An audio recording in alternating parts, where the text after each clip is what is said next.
Olá pessoal, sejam bem-vindos, sejam bem-vindas ao Cinematório Café, podcast do site Cinematório. Eu sou o Renato Silveira. Oi, eu sou Kel Gomes. E neste episódio nós vamos falar sobre um dos sucessos de 2022, Tudo em Todo Lugar ao Mesmo Tempo. Mrs. Wang. Mrs. Wang. Mrs. Wang, are you with us? I am paying attention.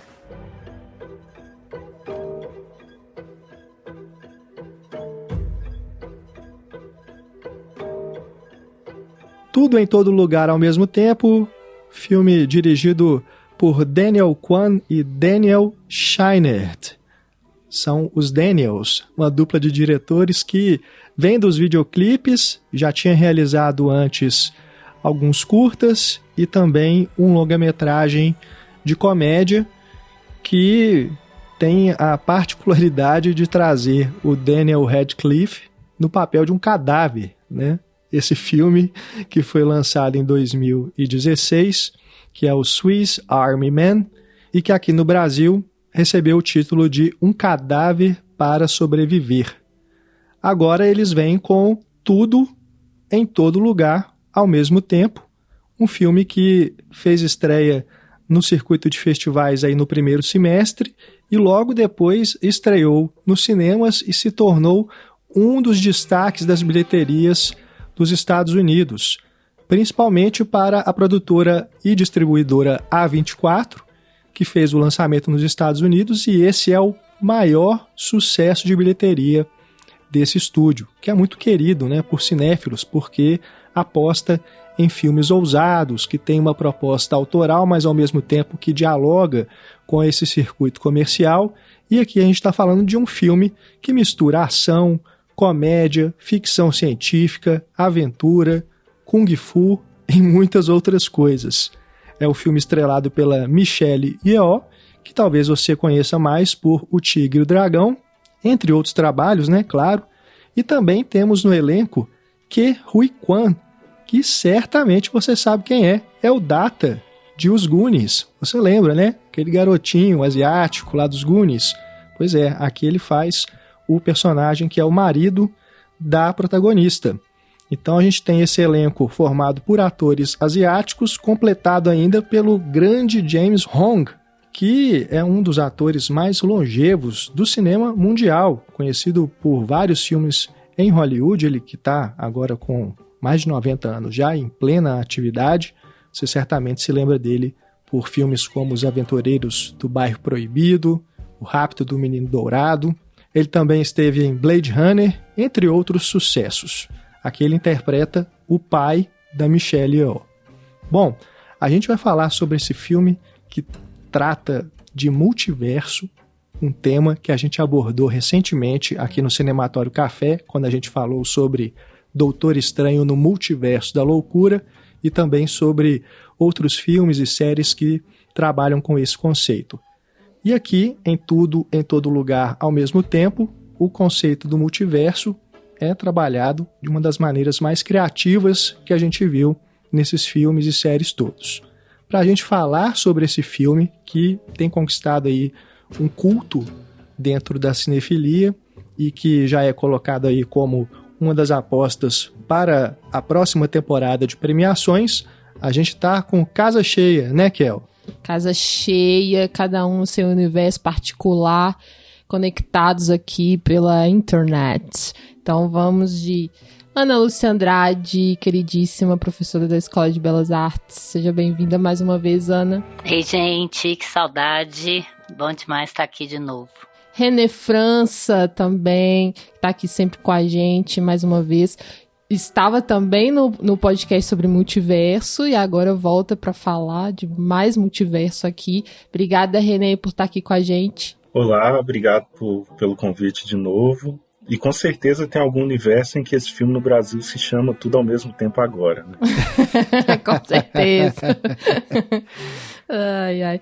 E Larissa Vasconcelos, nossa colaboradora. E aí, Larissa, como estás? Oi, gente. Muito bom estar aqui de novo. Sempre bacana, uma honra. Legal demais. Obrigado, gente, por estarem aqui conosco hoje. Obrigado também a você que está aí do outro lado nos ouvindo.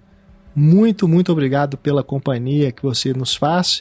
E se você é apoiador ou apoiadora do Cinematório, muito obrigado também por acreditar no nosso trabalho e nos ajudar a seguir em frente. Para você que ainda não é apoiador ou apoiadora, fica aqui o convite para acessar o nosso site cinematório.com.br e conhecer o Cineclube Cinematório. É o nosso crowdfunding, a nossa campanha de financiamento coletivo. Através dela você apoia o Cinematório com o valor que você puder para a gente poder pagar as contas do site, contas de hospedagem, conta de energia elétrica, conta de luz, de água e tudo mais. Bom, você também recebe um conteúdo exclusivo, porque além de ajudar a gente a continuar com o nosso trabalho, a manter aqui os podcasts, você recebe newsletters que são enviadas exclusivamente para os apoiadores toda semana. Você também pode participar das enquetes de escolha de pauta dos nossos podcasts. Você também pode escutar episódios exclusivos só para apoiadores. Pode participar dos nossos bate-papos no Telegram, a gente tem um grupo fechado, temos também um fórum agora, né, Kel? Porque a gente está na Aurelo.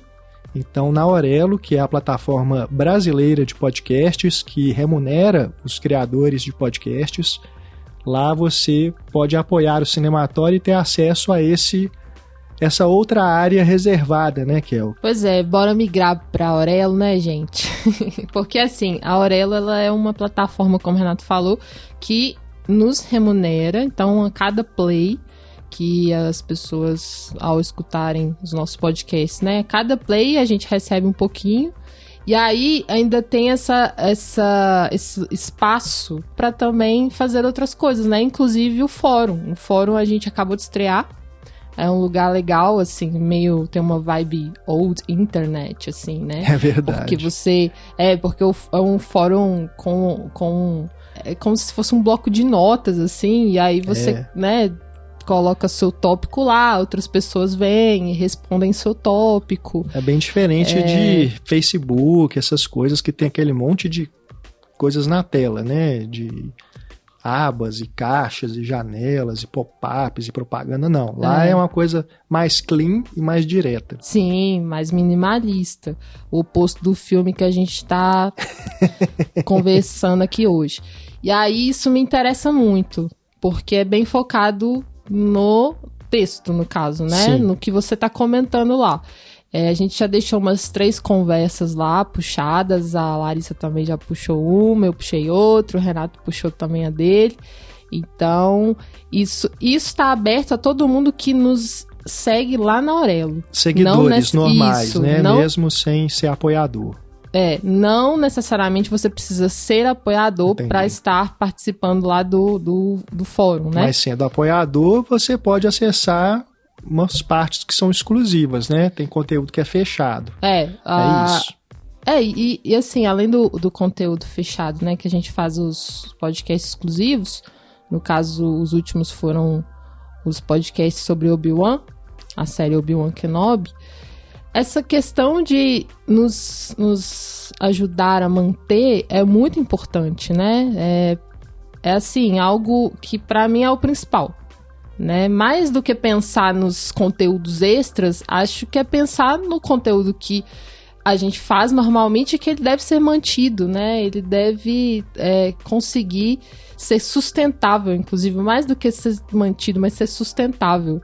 Então, nos ajude com esse nosso sonho de fazer o podcast e o site, né? Tudo que a gente faz de conteúdo, não só o podcast, mas o site, as redes sociais e tudo mais, que seja sustentável pra gente, que a gente possa trabalhar apenas com isso. Imagina que maravilha.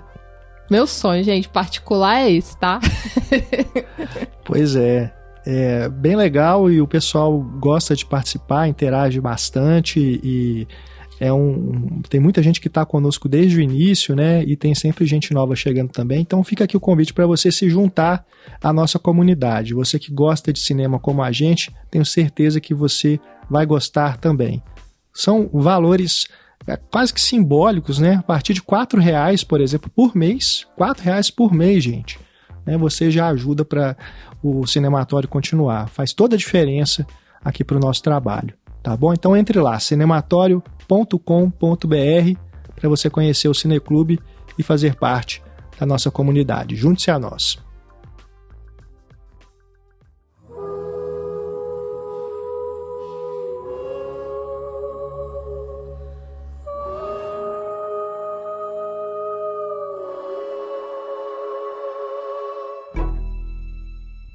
Tudo em todo lugar ao mesmo tempo.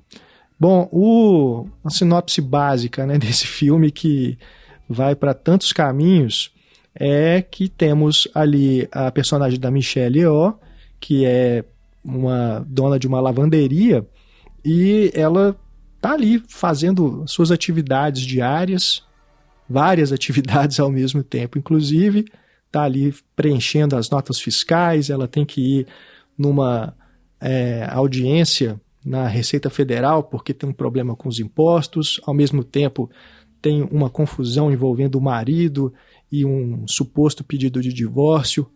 A filha dela, que é lésbica, está querendo apresentar a namorada para a família, só que a mãe está meio incerta ainda se o pai dela vai aceitar essa situação. Enfim... É o aniversário do pai, o avô. Aniversário do avô, né? Do patriarca dessa família. Que é uma família de imigrantes, né? O filme se passa nos Estados Unidos. É essa família chinesa que está trabalhando ali. E no meio dessa confusão toda, a personagem da Michelle, que é a Evelyn, recebe uma visita inesperada de uma versão alternativa do marido dela, o Waymond. E essa visita acontece no próprio marido dela, né? Num piscar de olhos, enquanto eles estão no elevador, ele aparece e fala para ela: você tem uma missão super importante, você tem que nos ajudar a salvar o multiverso, porque temos uma super vilã chamada Jobu Tupac que está querendo destruir tudo. Ela criou um mecanismo aí que pode fazer com que tudo desapareça. E você é a única pessoa, é a única versão de você mesma que pode nos ajudar nessa missão. E ela fica, né, totalmente desnorteada com aquela informação e passa então a aprender a viajar entre esses universos alternativos. Né? Essa versão do Waymond, né, que é o Alpha Waymond, que vem do Alpha Verso, ele ajuda a Evelyn da nossa realidade, né, vamos dizer assim, a aprender a fazer os saltos multiversais. Né? Ela, através de alguns mecanismos que são situações inusitadas, ações inesperadas que ela pode tomar no dia a dia, ela consegue pular de uma realidade para outra, aprender habilidades e voltar para poder conseguir enfrentar essa grande vilã, né? E outros personagens que vão ali tentar impedir a Evelyn e o Waymond de concluírem essa missão e salvar o multiverso e todas essas realidades que acontecem paralelamente. Eu não sei nem como que eu consegui explicar isso aqui. Nem sei se eu expliquei, mas eu tentei, Kel. Se ficou faltando alguma coisa, algum detalhe que eu não disse aqui para apresentar o filme para os nossos ouvintes que, porventura, ainda não conheçam o filme, né? Estão ouvindo aqui sem ter visto ainda? Não, acho que é por aí mesmo. Eu também até perdi o fôlego aqui um pouco, pensando que são tantas coisas acontecendo ao mesmo tempo, que eu até imaginei que eu posso até ter falado alguma coisa errada, que não, isso não tem. Porque realmente é essa vibe, né? A gente tem digamos, o universo principal, né? O que seria ali espelhado ao nosso. E aí tem o estabelecimento desses problemas familiares já numa primeira cena, assim, você já percebe algumas tensões, né? Essa coisa do acúmulo, o acúmulo de tarefas que essa mulher está vivendo, né? a comunicação tanto truncada ali com o marido, com a filha e com o próprio pai, né, que já tem aí seus 90 anos e não fala inglês, né, é uma família chinesa que vive nos Estados Unidos, né, então também tem esse problema, assim, a filha é uma menina que fala inglês muito bem, mas já não fala tão bem o mandarim, né? Então já não se conecta tão bem assim com o avô, enfim. Então surge esse caos familiar e no meio de um caos familiar também surge um caos de ficção científica, né? Que é exatamente onde as duas coisas se encontram e que eu acho muito massa, assim, de como a gente estava conversando sobre multiverso no outro podcast, de explorar essas possibilidades de vida, né, de outras vidas, de pensar as suas escolhas, de pensar o que você seria se não tivesse optado por um caminho X e ido para Y. Então esse filme tá lidando com isso, né? Sim. Tá lidando com a vida que é e a vida que poderia ser, por meio dessa personagem, da Michelle Yeoh, que é a Evelyn, e a família dela. Isso. Né? Pois é, a filha, que é a Joy, é vivida pela Stephanie Hsu, e nós temos ainda, eu não mencionei, a Jamie Lee Curtis, vivendo a Deirdre Belvedere, que é essa auditora, né, da Receita Federal, vamos dizer, um órgão semelhante a esse lá nos Estados Unidos, que está fazendo auditoria das contas ali da lavanderia da Evelyn. Bom, chamar aqui para a conversa o René, que esteve conosco lá no podcast sobre o Doutor Estranho. A Larissa também esteve lá com a gente. Então, René, queria saber primeiro de você, suas primeiras considerações sobre esse filme. Se você quiser fazer algum tipo de comparativo com o Doutor Estranho, né? Na forma, claro, como os dois filmes abordam esse conceito de multiverso, fique à vontade, mas queria saber aí qual que foi sua impressão do tudo ao mesmo... Aliás, tudo em todo lugar ao mesmo tempo, né? É muito mais fácil chamar-se tudo ao mesmo tempo agora. Muito mais, concordo. Eu nunca lembro o nome desse filme, toda vez eu tenho que ler. Mas acho que eles quiseram manter porque tem os capítulos que são pedaços do título. É verdade. Sim. E deve ser isso. Bom, pois é, mais uma conversa de multiverso aqui. É um filme que eu achei muito divertido, assim, achei muito legal. Eu gostei mais dele do que o do Doutor Estranho.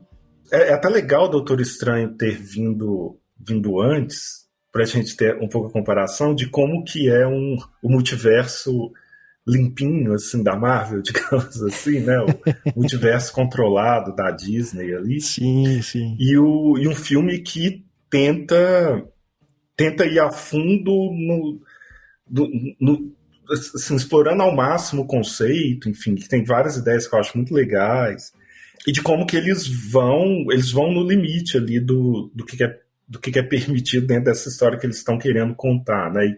E na comparação percebe-se como que o Doutor Estranho segura muito o conceito de multiverso, como que a Marvel tem uma abordagem, digamos, muito mais conservadora, não em temáticas ou de formas de universo que apareçem, mas da ideia do conceito mesmo. Concordo. E o filme, assim, eu achei muito legal, muito divertido, mas a partir ali da metade, a partir do momento ali em que ela começa a ter que pular rapidamente de um multiverso para o outro, sim, me perdeu um pouco, assim.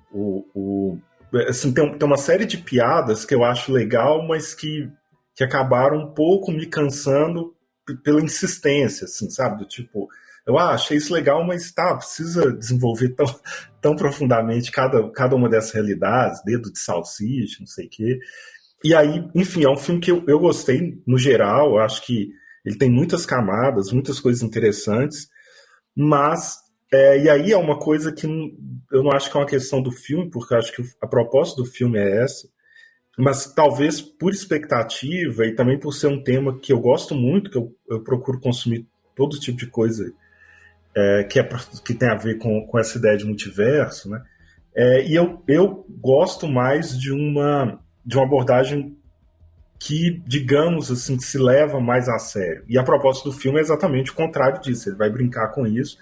E aí eu entro na brincadeira até certo ponto e depois eu saio um pouco. Assim. Entendi. Mas, digamos assim, eu sou uma pessoa mais Mr. Nobody, Senhor Ninguém, do que tudo em todo lugar, assim, para vocês terem ideia, um pouco das minhas preferências. Os próprios Daniels, eles têm um curta, não sei se vocês conhecem, que chama Possibilia. Sim, sim. Que é muito legal, né? Tem online, enfim, gratuito para acessar, que é um casal terminando um namoro em várias realidades diferentes. E aí a gente vai assim vendo as diferentes possibilidades que vão sendo criadas a cada momento ali. E tipo assim, isso pessoalmente me interessa mais do que esse exagero macro, esse espetáculo hiper mega caótico, num bom sentido, que eles buscam fazer, né? Aliás, tem uma série também no Star Plus, só para, enfim, quem gosta de multiverso também dar uma indicação aqui, que chama Devs. É maravilhoso. Todos os episódios foram escritos e dirigidos pelo Alex Garland, do Ex Machina, né, que é o diretor do Ex Machina. Muito bom. Que é muito legal também, mas é uma abordagem bem mais sóbria e tal. Então, assim, para conversar a conversa, assim, eu gostei, mas eu não sou dos super fãs, empolgadíssimos com o filme, não. Mas eu entendo que dentro do que ele se propõe, ele dá conta total e faz uma coisa mais pessoal mesmo, de como que eu me relaciono com a temática dele ali. Bacana, Renê. E você, Larissa, que também esteve conosco na discussão sobre o Doutor Estranho, comparando aqui as abordagens de multiverso, você também concorda aí com o Renê, que ficou mais interessante do que lá no filme da Marvel? Nossa, quem escutou, né, o podcast do Doutor Estranho viu que eu fui a menos animada, né, com o filme. E foi 100% contrário desse. Eu amei esse filme. Eu ria, aí depois eu comecei a chorar, e depois eu comecei a rir de novo. E engraçado que o René, ele até explicou, né, no podcast do Doutor Estranho mais profundamente a questão do multiverso. Só que eu sinto que eu consegui entender muito melhor nesse do que no Doutor Estranho. Não sei se vocês tiveram essa sensação, assim. Eu achei que o jeito que eles colocaram na tela foi mais simples, entendeu? Sim. Pelo menos na minha concepção ali, eu consegui comprar mais a história, sabe? Dela ter que salvar o mundo, de passar, assim, pelos multiversos de uma maneira, mas mesmo, ao mesmo tempo ter o universo central ali. Então eu gostei demais desse filme. Ele não depende de outros filmes, né? Porque no caso do Doutor Estranho, esse conceito de multiverso já tinha sido explicado em outro lugar da franquia, né? Então eles não chegaram a explicar no próprio filme Doutor Estranho no Multiverso da Loucura, né? Você já tem que vir mais com essa bagagem, né? Aqui não, aqui eles já explicam ali, mesmo que seja rápido, mas pelo menos explica. Exato. E te situa. Não, e até a referência que eles fizeram à própria Disney, né? Eu achei engraçadíssima, o Hakakuni. Que você fica tipo, colocaram uma Disneyzinha, né? Pra dar uma, sei lá, um shadezinho assim na Disney. Mas eu adorei. E em questão do nome, realmente, faltou aí um negócio. Eu arrumei, porque eu assisti no cinema, depois eu peguei um Uber, eu arrumei uma confusão pra falar. Que o moço me perguntou, né? Como chama o filme? Tudo em todo lugar. Não, tudo em toda hora. Aí eu fiquei bolando, eu não tava lembrando o nome do filme. Aí eu pensei, meu Deus, esse Uber vai achar que eu sou louca. Eu não tô lembrando. Eu acabei de ver o filme, eu não tô sabendo falar o nome. Mas eu amei muito esse filme, eu gostei muito porque ele traz esse caos, assim, essa luz, né? Aquela cena até que vai trocando, assim, que eu falei, meu Deus, que tanto de luz, assim, pro filme, mas ao mesmo tempo ele faz metáforas com coisas muito sérias, assim, sabe? Tipo, eu senti muita metáfora com a depressão, com questão ao suicídio, então eu achei uma maneira bonita, assim.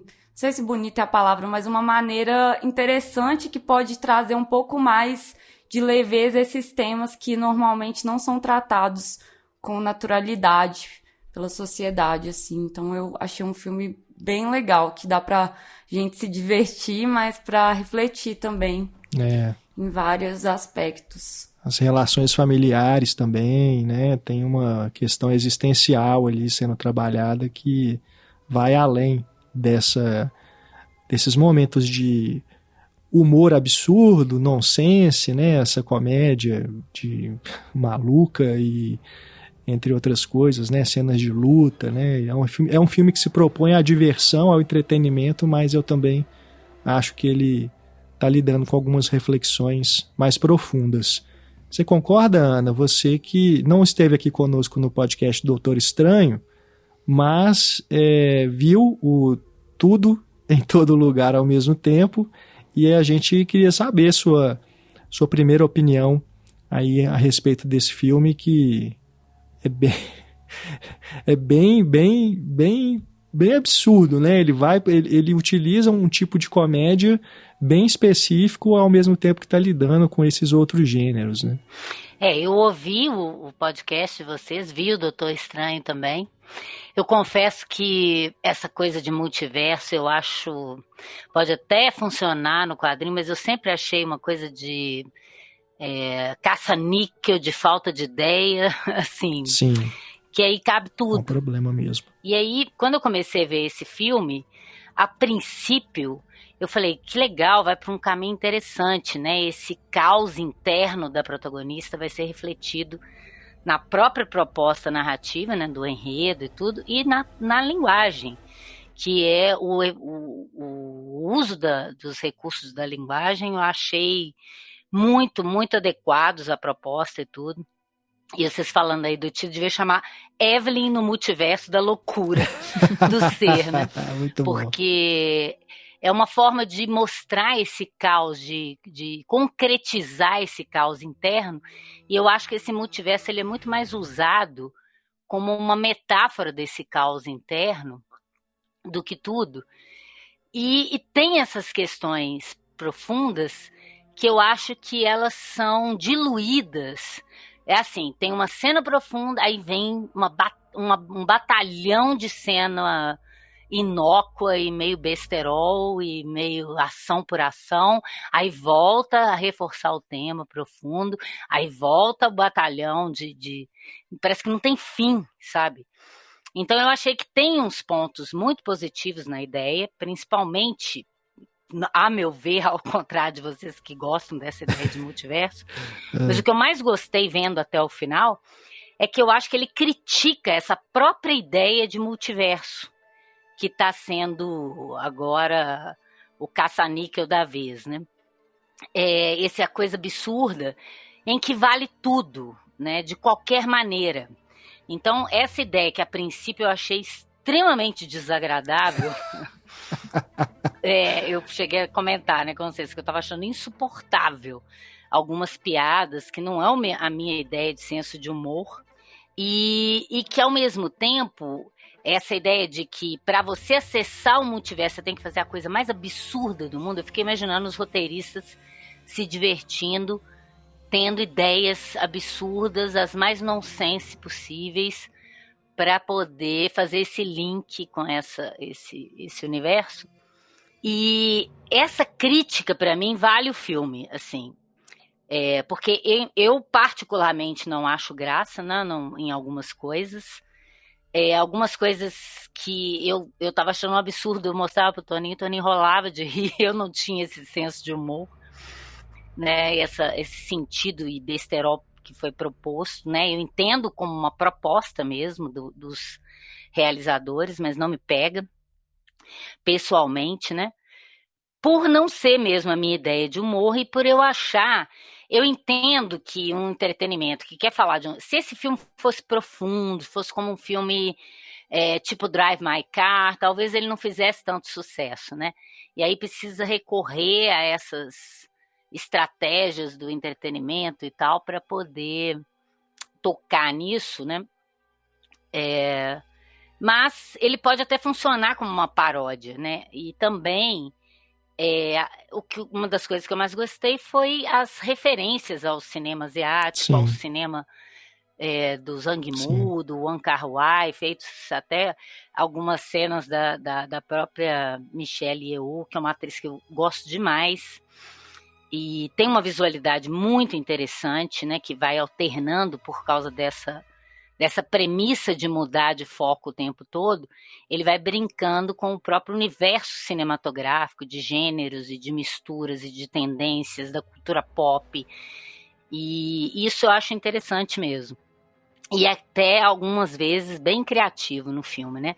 Uma montagem muito, muito bem articulada com o que o roteiro propõe. Deve ter sido uma coisa bem... Coitado do montador, ter que lidar com frames, às vezes no rosto, mas que são bem interessantes para mostrar essa multiplicidade que existe no ser e que a gente acaba tendo que escolher um caminho para ser, mas a gente é várias pessoas ao mesmo tempo, né? E tem que se comportar de uma determinada maneira. E ser uma protagonista mais velha, né? Uma mulher... e ser esse elenco de pessoas asiáticas, eu achei também bem interessante e instigante a princípio. Eu só achei que às vezes ele escorrega na própria proposta, né? Entendi. Fica tudo tão insólito e tão satírico, tão exagerado, tão forçado para ser engraçado, que para mim por vezes não é. Eu acho que é proposital, né? Ele beira o mau gosto em vários momentos, né? Coisas desagradáveis que ofuscam cenas que são incríveis, assim.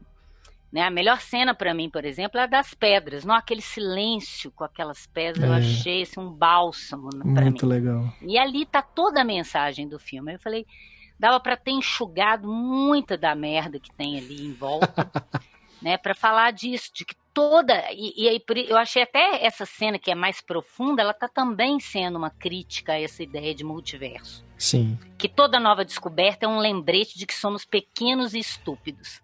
Pensando nessa descoberta do multiverso que agora o cinema tá querendo usar, né? E aí continua. E quem sabe qual próxima descoberta está vindo para nos fazer pedaços de merda ainda menores. Eu achei isso muito genial. Isso para mim valeu o filme, dentro daquilo que eu já não gosto dessa proposta, né? Mas, enfim, eu acho que eu não consigo entender direito o sucesso absoluto desse filme, mas talvez para as novas gerações faça mais sentido, né? Não é o tipo de cinema que particularmente eu gosto, mas eu não sou crítica de ficar falando também do que eu gosto ou deixei de gostar, mas entendendo essa proposta dessa maneira, eu acho que é uma proposta interessante com um exagero que podia ser levemente enxugado, né? Tem um elenco muito bom, né? A menina Joy, eu achei uma atriz, assim, maravilhosa. Ótima, né? Eu fiquei muito impressionada com ela. Eu também gostei muito dela. Eu concordo quando você diz que o humor do filme ele é colocado como proposta, Ana, porque você conhecendo os trabalhos anteriores da dupla de diretores, desde os videoclipes, você já percebe que eles se propõem mesmo a abordar esse humor nonsense. Que o nonsense, né, ou esse sem sentido, esse absurdo, muitas vezes a gente leva para o lado do surrealismo, mas são coisas diferentes, né? O surrealismo é uma coisa muito mais complexa, muito mais profunda, é um manifesto, é um movimento, né? O nonsense, ele é um estilo, né? Um estilo, inclusive, literário. E eu acho bastante pertinente o modo como eles introduzem as personagens aqui no Tudo em Todo Lugar ao Mesmo Tempo, a partir de um jogo de espelhos, né? O primeiro plano do filme é o reflexo da família no espelho, né? Eles ali no karaokê, a câmera vai se aproximando desse espelho, tem um corte, depois a gente entra dentro desse espelho e vai se aproximando da mesa da Evelyn, onde ela está lá mexendo, fazendo as anotações, olhando as notas fiscais e tudo. E lá no fundo tem um outro espelho que faz o reflexo do Waymond conversando com ela, né? É um outro espelho que tá de frente para esse que a gente viu primeiro.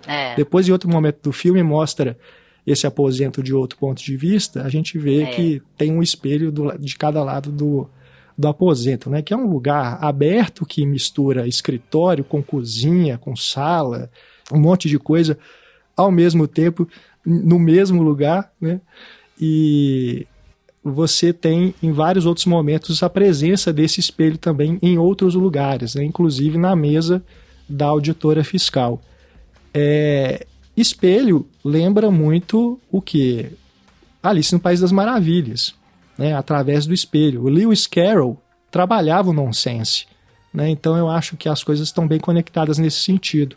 O espelho sendo essa metáfora de passagem para outra realidade, aqui então faz todo sentido também. Lembrar aí de Matrix ainda, né, Kel? Onde temos o espelho como essa passagem para outra realidade que o Neo atravessa. Matrix é uma referência muito clara nesse filme, assim. Que parte também do Lewis Carroll, né? Sim, as irmãs Wachowski bebem também, dessa fonte. Dialogam muito com essa proposta de serem colagens de referências, né? Tem muito disso em Matrix, né? A gente comentou já no nosso podcast e em outros lugares também onde a gente já falou sobre Matrix, né? De trazer muito, de fazer uma colagem do universo da cultura pop, da filosofia. Aqui também tá fazendo a mesma coisa, né?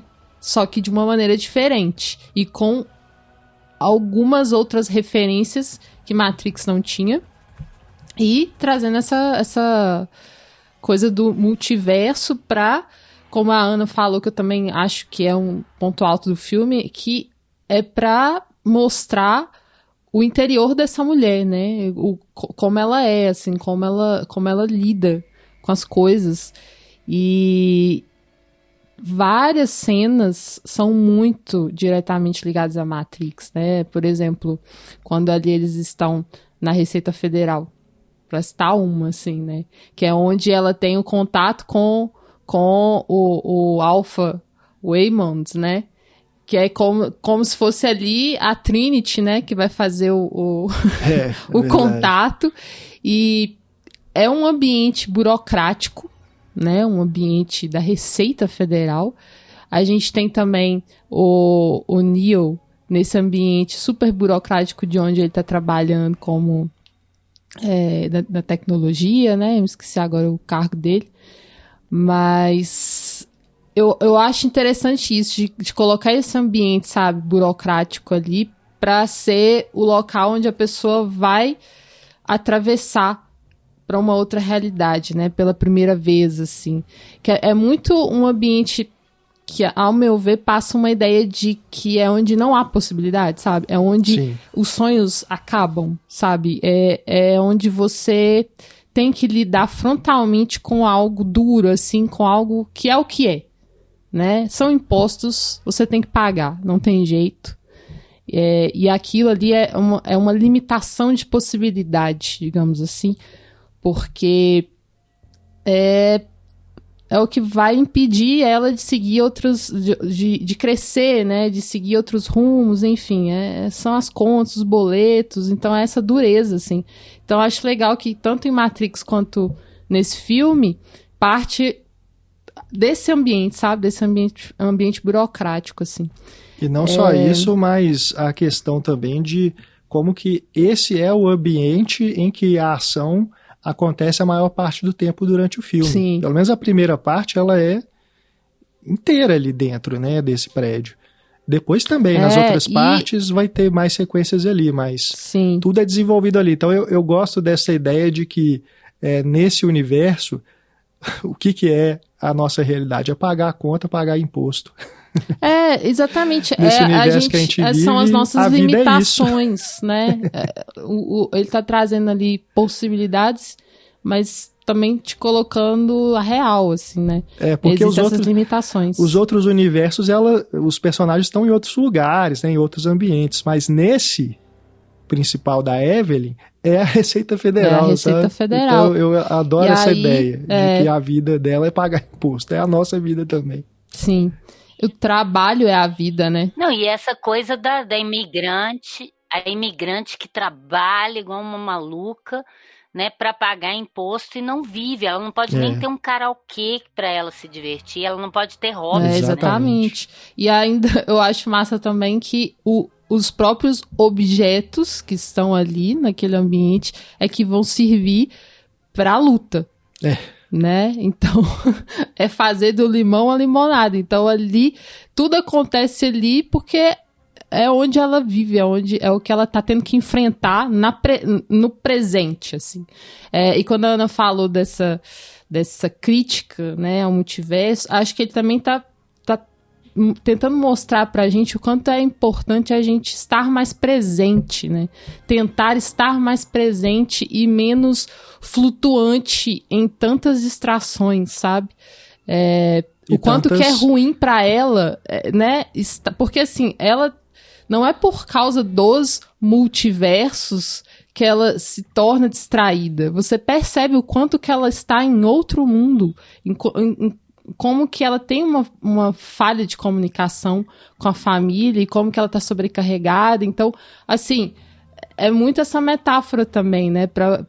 Olha, vamos olhar para o presente e tentar resolver isso, sabe? Sem ficar procrastinando, né? Sem ficar empurrando com a barriga, enfim, e colocando para debaixo do tapete algumas coisas que precisam ser conversadas, precisam ser resolvidas, assim. E puxando para o nosso cotidiano esses tantos universos e realidades digitais, né, que a gente vive por aí, que também são distrações, né, os Facebooks da vida, Instagram, WhatsApp. E por isso talvez converse, né, tanto com novas gerações, porque eu sinto que nós, né, mais velhinhos, a gente ainda consegue fazer uma certa separação.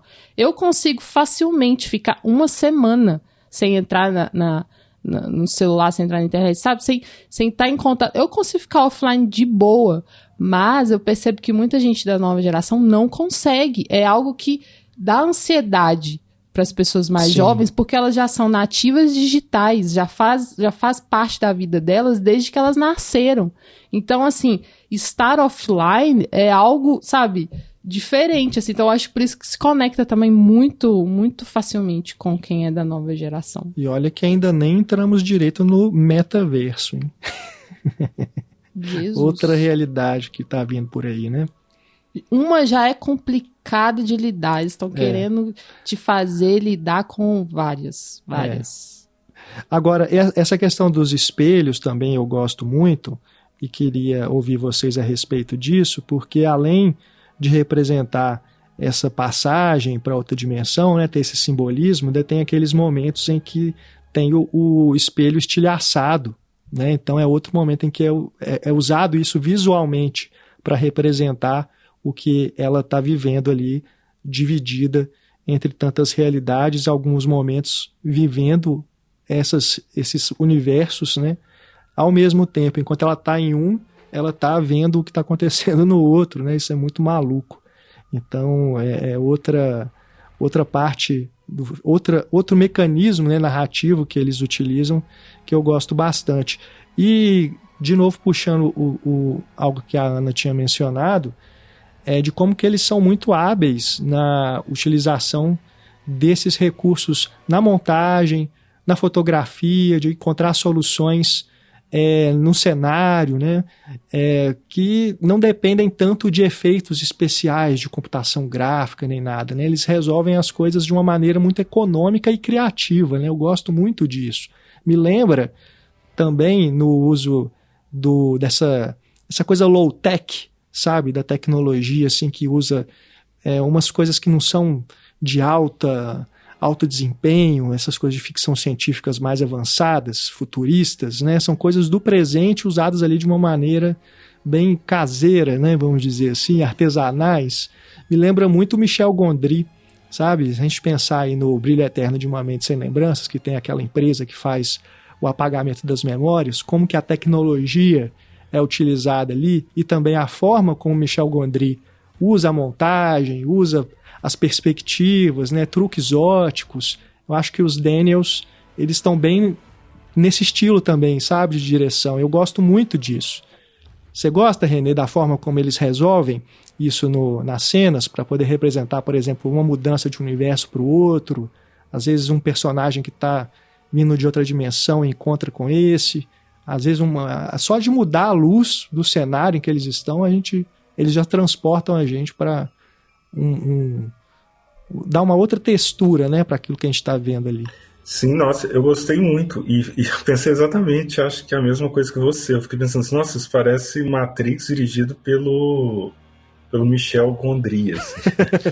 Porque tem algo ali que eu não sei, né, eu não vi making of, não sei exatamente como que foi feito, mas que dá uma ideia muito de efeitos práticos, de poucos cortes, e essa passagem que você citou aí do espelho quebrado, né, ela realmente é perfeita para essa ideia mesmo das diferentes realidades, porque a ideia é que surge uma nova realidade, um novo universo a cada fratura, né, a cada quebra, a cada rachadura da nova. E então eu acho que, enfim, que eles conseguem dar conta disso muito bem, com essa ideia mesmo do espelho, porque é sempre um pequeno detalhe que vai gerar uma nova coisa, que aí um pequeno detalhe vai gerando outra, e cada vez... e aí eu acho muito bom esse conceito deles, você fazer uma coisa muito inusitada para acessar outra realidade, porque cada vez mais distante da sua realidade, ou da realidade ali da protagonista, mais interessante é para ela dar conta das coisas, né? E é isso que eu falei, assim, que eu gosto muito disso na primeira metade, assim, eu acho que eles vão construindo isso muito bem, visualmente, assim, a primeira vez que a gente tem um vislumbre do marido lá, do Alphaverso, que acho que é na câmera de segurança, assim, no fundo, que ele tá assim, correndo, dando umas cambalhotas, e fala, espera aí, não pode ser aquele mesmo cara meio panguá ali que a gente tá vendo, né? E aí eles vão construindo e vão mostrando isso, e vai levando para uma coisa que é o que me interessa muito nessa ideia do multiverso, que é o e se, né?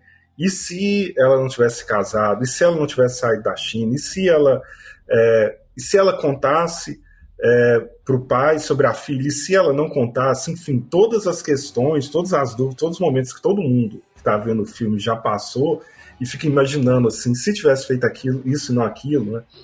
E eu acho que nesse início, que me agrada muito, eles vão construindo isso de uma maneira muito interessante, muito inventiva, né, com essa direção, digamos aí, gondriniana, assim, que você tem algo de artesanal na forma como aquilo está sendo mostrado, e está trazendo várias dessas questões que vocês colocaram aí, né, traz a questão da imigração, traz a aceitação sobre mãe, sobre filha, sobre marido e mulher, enfim, uma série de coisas, e eu acho que o filme ele caminha para uma ideia muito interessante, que no final das contas as nossas escolhas nos definem, e esses ICs, eles são ICs, e eles têm o seu lugar em umas outras realidades, porque a gente não dá conta de ser tudo que a gente queria ser ao mesmo tempo, e a gente não dá conta de fazer tudo que a gente gostaria de ter feito.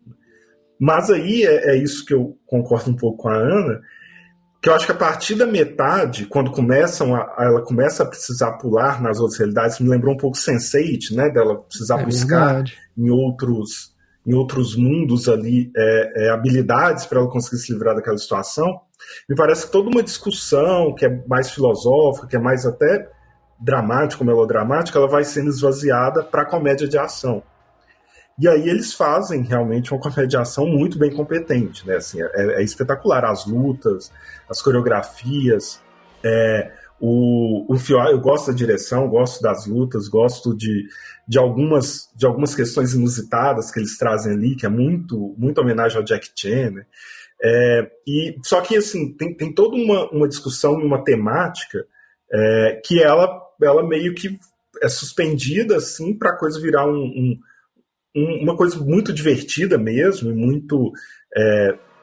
eu fico imaginando assim, que é meio filme. Quando eu dava aula lá, os alunos ficavam poucos minutos ou segundos sem olhar o celular, né? Tá vendo o filme, aí olha o celular, aí tenta prestar atenção de novo, aí olha o celular de novo. E parece que o filme já faz isso para a pessoa. Se ele mostra uma coisa, aí não precisa olhar o celular não, que eu já estou te mostrando outra realidade aqui, agora tem outra coisa aqui, agora tem outra coisa aqui, e vamos nessa e tal. E aí depois, no final, ele tenta fechar de novo aquilo que estava ali no início.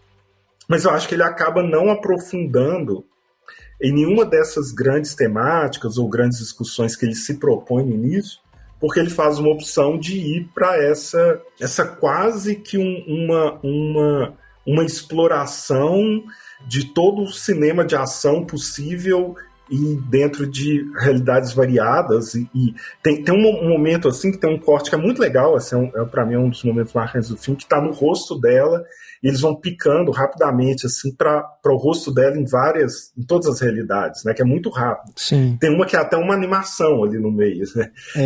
E aí você vê assim, eles estão tentando explorar o máximo ali do pop, da ação, da diversão, e acho que, enfim, funciona, porque é divertido, é bom, a bilheteria do filme, a surpresa que o filme tem provocado é uma prova disso, né? Mas eu acho que esse artesanal Brilho Eterno de uma Mente Sem Lembrança aí do início, ele se esvazia depois porque ele abre mão disso para entrar a loucura total, desenfreada, enfim, e que depois ele tenta voltar no final, mas esse ato que acontece é o momento que o filme me perde ali, em que por mais que eu achasse legal as cenas de ação, eu parei assim, fiquei de longe e fiquei olhando assim, admirando como um espectador afastado, mas sem um envolvimento, sem estar realmente me preocupando com aqueles personagens, só vendo um grande espetáculo visual, como se fosse mesmo um videoclipe ou uma peça de publicidade ali. E aí só lá no finalzinho eu consegui me reconectar depois, porque ele retoma um pouco o tom, um pouco esse conceito de um cinema mais próximo dos personagens e menos da ação, e aí que o filme me pega de novo. Mas eu acho que, assim, que ele faz escolhas muito conscientes, não é necessariamente um erro do filme isso, ele faz as escolhas para ir por esse caminho, só que é um caminho que, no meu caso, acabou me perdendo. Assim, foi como se, nesse exemplo que eu usei aqui dos alunos olhando o celular, nesse momento, abriu uma outra tela, assim, para mim, eu tô vendo uma outra coisa, e eu desliguei aquilo e voltei para ver o filme, e aí já tava no final do filme, sabe? É como se desse um intervalo ali para mim. Então, assim, é quase como se para mim fossem dois filmes, assim, tem toda uma discussão interessante e tem um espetáculo visual, que eu acho que o primeiro Matrix junta isso de uma forma mais orgânica do que esse filme conseguiu alcançar no final aqui. Entendi. Ele tem muita coisa, né, mesmo assim, e a gente assistiu ao filme 2 vezes. Na segunda, a gente percebe várias coisas que não tinham ficado muito claras na primeira. Acho que justamente por principalmente nessa segunda parte, né, em que acontece tanta coisa de uma maneira muito mais frenética, muito mais rápida. E é curioso você perceber que já desde a sequência inicial tem pistas ali espalhadas pelo cenário, né? Você já vê ali um bonequinho do Guaxinim, tem os olhinhos, né, que o Waymond fica colocando nas coisas, que depois vai aparecer lá nas pedras. Tem vários objetos que estão ali. Na hora que ela tá andando de carro ali, ela vê aquele cara mexendo com a placa, né, rodando a placa ali da pizzaria, né, parece que é algo assim. Então, me lembrou o que o David Lynch faz no Cidade dos Sonhos, que depois que você já viu o filme e você volta a ele, você começa a perceber como que as coisas já estavam ali desde o início, e aí fica até fácil você compreender, né, a ideia que ele está propondo ali, dessa coisa do sonho, porque mais ou menos, acho que a construção que os Daniels propõem aqui é similar, sabe? Tanto nessa ideia de realidade dentro de realidade, ou, no caso aqui, paralelas, né? Mas dá essa impressão de que você está entrando cada vez dentro de uma caixa, dentro de um túnel, né? Numa espiral, e depois saindo no mesmo lugar no final. Tem essa ideia onírica também do sonho dentro do sonho, né? Acho que a gente pode dizer também que muito do que o Lynch faz nos seus filmes tem uma inspiração também nessa coisa do Lewis Carroll, de você entrar, né, em outra realidade, passar para outro momento, né? Só que o Lynch está mais no surrealismo, né? Porque o surrealismo ele trabalha com a justaposição de realidades. Aqui no caso aqui desse filme, esse humor nonsense, essa comédia nonsense absurda que eles usam, já não é nesse sentido, é mais assim, você está num lugar e de repente acontece algo totalmente inusitado, né? Ou você pensa em algo Ou você pensa em algo inusitado. Porque ela fala isso, inclusive ela fala assim, qualquer bobagem que eu penso, aí eu percebo que ela existe. Exato. Ela existe na real, ela tem uma realidade sobre isso, sabe? Aí que entra essas coisas, né? Dos dedos de salsicha. O aleatório, né? O guaxinim lá, imitando o Ratatouille, né? Essas várias coisas, esses universos em que emulam os filmes de Kung Fu, o dedinho lá musculoso, né? Várias coisas. E é interessante porque na sequência inicial também é um outro momento que está integrado nisso de depois ao longo do filme você vê como que ali já estava sendo apresentado. Ela, enquanto está ali na lavanderia conversando com o funcionário, ouvindo a filha falar, o pai, o marido reclamar e tudo, ela olha para a televisão e está passando um filme musical, né? Ali ela já está em outra realidade, que é o que acontece com a gente quando a gente vê um filme. A gente também muda para um outro universo, né? A gente muda a chave para outra realidade, outro mundo. Então ali ela já tem, ela já desliga, inclusive. Né? Bollywood. Ela já desliga ali naquele momento, né? Isso a gente percebe visualmente também, como que o fundo está desfocado, o som fica abafado, né? E ela está só prestando atenção no que está ali na televisão, naquele casal ali conversando, que depois vai ser retomado, né? Também nesse universo dos dedos de salsicha, e aí vai virar aquela confusão toda. E essa bobagem que faz a gente dispersar das coisas que são realmente importantes, né? De não perceber as coisas importantes enquanto você está vivendo elas, né? De não perceber a importância das suas escolhas. Ou o tanto que a sua atuação, o seu próprio mood, né? O seu próprio humor interfere nas outras pessoas. Né? Se você chega chateada num lugar, você é capaz de deixar as pessoas todas bodadas. Assim como se está num lugar que está todo mundo bodado, você chega com alto astral, você interfere nisso. Então, ela fica atenta a isso, em como que aquela forma dela viver, sempre emburrada, tensa, sem respirar, sem prestar atenção em nada, vai afetando as pessoas ao entorno dela e isso volta para ela de um jeito ruim. É isso que eu acho, que essas questões que são legais no filme, você não tem tempo nem de pensar, porque já vem logo uma bobagem, que também é uma crítica, também concordo com o René, que eu acho que é proposital, e até por causa disso que vocês estão falando, quantas vezes a gente está pensando, seguindo uma linha de raciocínio, observando uma coisa interessante, e de repente você olha ou para o celular, ou para alguma outra coisa, e distrai daquele foco, né, com essa múltipla atenção, em coisas que, na maioria das vezes, não vale a pena. Sim. Larissa, você concorda que tem essa dispersão também, justamente por causa do uso do humor, que é um humor, esse humor nonsense deles especificamente, ele é uma combinação do burlesco com o grotesco, né? Não é que todo humor nonsense é assim, mas o deles especificamente, você olha isso nos videoclipes, lá no filme do Daniel Radcliffe, né, que ele interpreta um cadáver e tem várias piadas escatológicas ao longo do filme. O humor deles é esse, né?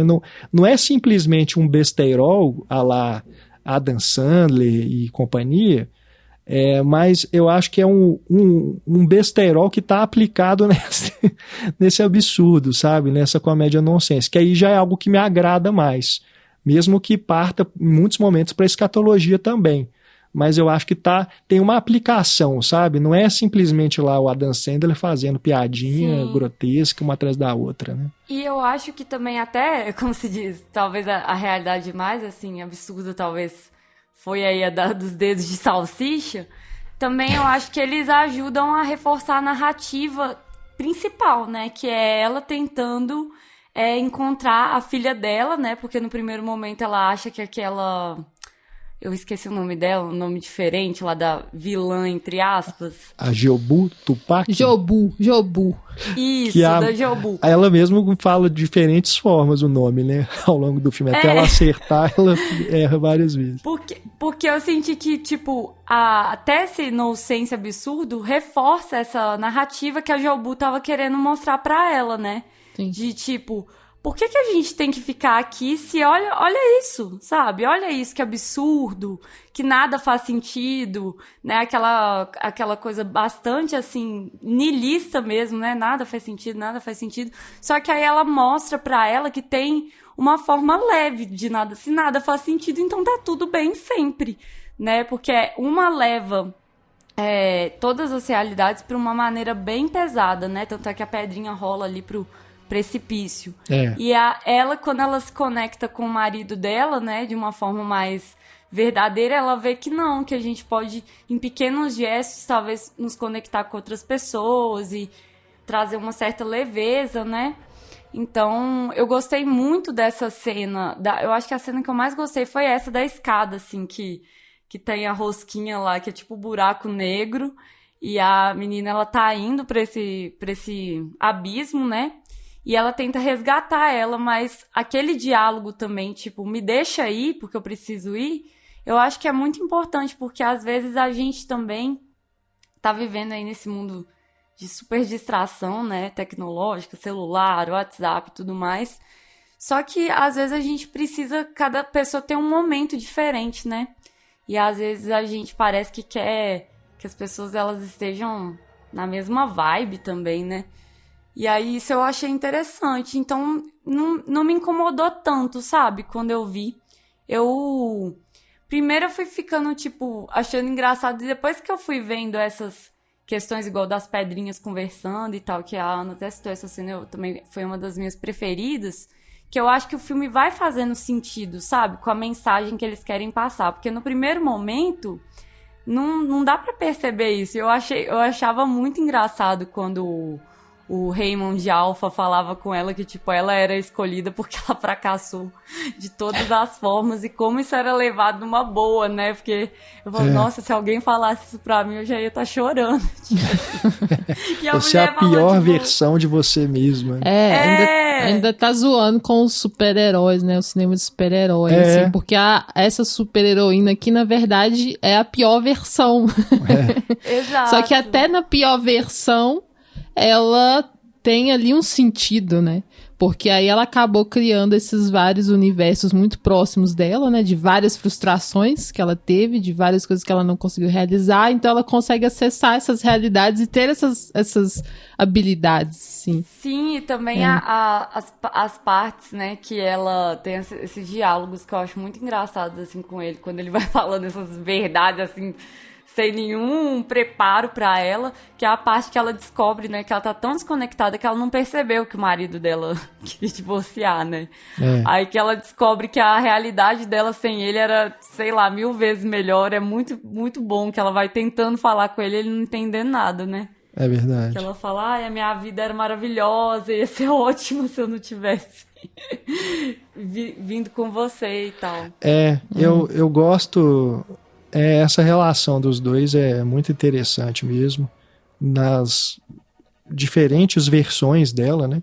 E eu gosto também de um detalhe que tem na direção, ali na forma como o Waymond é enquadrado nesse pequeno espelho ali no escritório, mais de uma vez, né? É como se fosse isso mesmo, ele está ali reduzido àquele cantinho na vida dela. Ela não dá muita atenção para o que ele significa ali, naquele ambiente, na rotina dela. Ele é muito importante, né? Acaba sendo uma conclusão a que ela vai chegar mais adiante.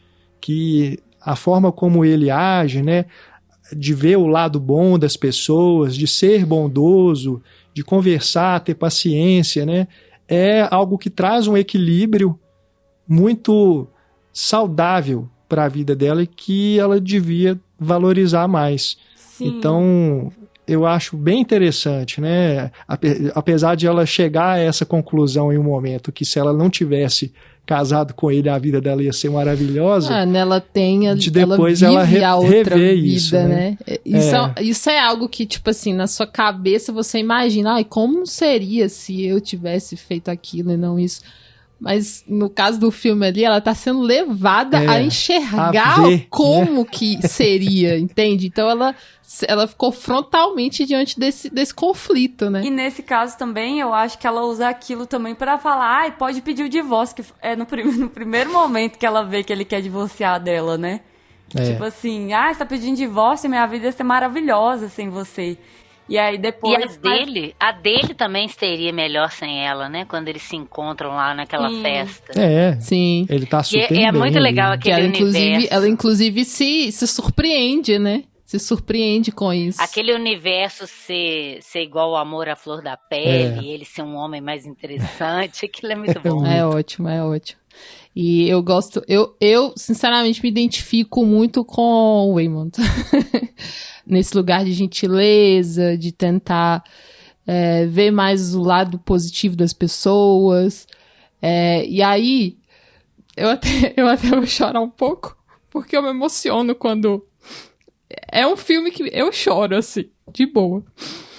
Porque eu vejo o quanto que as pessoas veem isso como uma fragilidade, sabe? Sim. Eu vejo que as pessoas... porque durante o filme foi um reconhecimento de força muito importante, assim. E aí eu me identifiquei com ele, cara, porque eu também tava vendo isso como fraqueza, sabe? E aí quando o filme coloca isso, isso também é uma estratégia, isso também é uma forma de lutar, isso também é uma forma de sobreviver e de tentar manter as coisas funcionando, sabe? Então me deu uma outra perspectiva, porque assim, em um determinado momento da minha vida, eu passei a ver essa forma, né, de lidar com as coisas de uma maneira negativa, sabe? Porque eu achava que as pessoas estavam passando por cima de mim, estavam se aproveitando dessa minha característica. Desse meu jeito, sabe? Desse meu jeito de querer enfrentar as coisas, assim. Eu sempre priorizei diálogo. Eu sempre priorizei tentar a empatia, sabe? Tentar entender o lado de uma outra pessoa pra poder conversar. E, enfim, eu sempre tentei isso.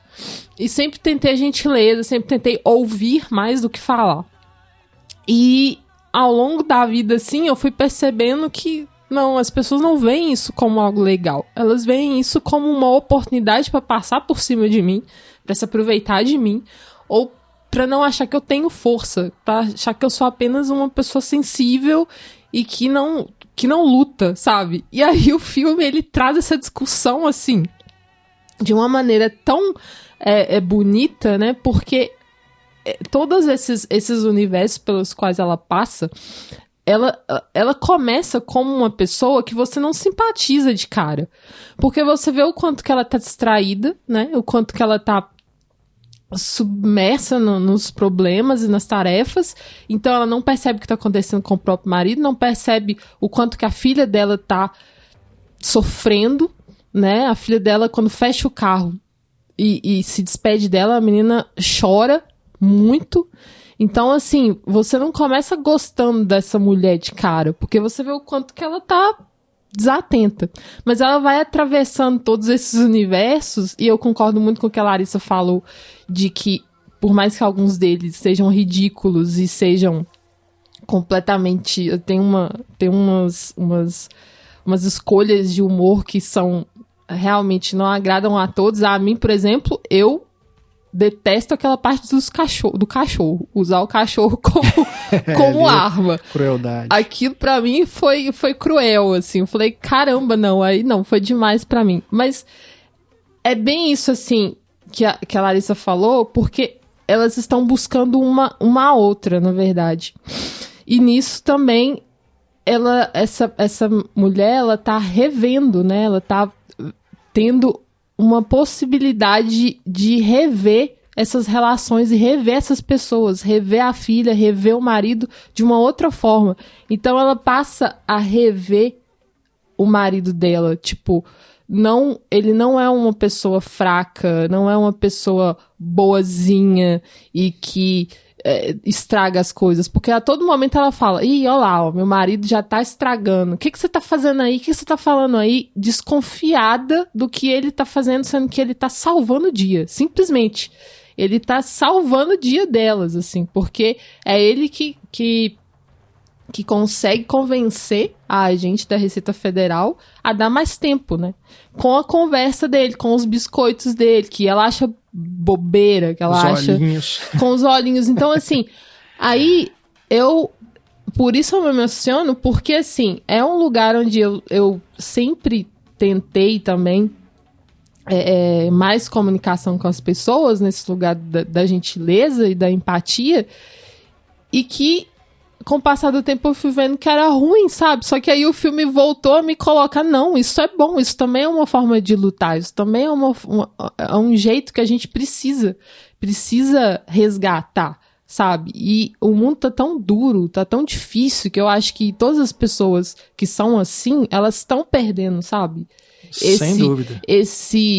Essa autoestima em ser gentil, essa autoestima em ser bondoso, em ser empático, porque você cansa, sabe? Você fica cansado e fala, não, agora eu preciso ser mais duro também, sabe? Eu preciso ter um outro jeito de lutar. Então, o filme tá dando uma outra perspectiva para esse tipo de luta, digamos assim. Resistência. De resistência, exatamente. Ele também é um herói, apesar ele é da resistência lá no Alphaverso. Ele também é um herói, apesar de ele não ter as qualidades de um guerreiro, sabe? Que é o que todo mundo, hoje em dia, acha o máximo nos filmes de super-herói, né? E também tem a própria cena que ela meio que mata ele, né? Eu achei esse filme muito terapêutico. Também. Porque são várias coisas que vão acontecendo. Tipo, ela mata pra ela se conectar com ele.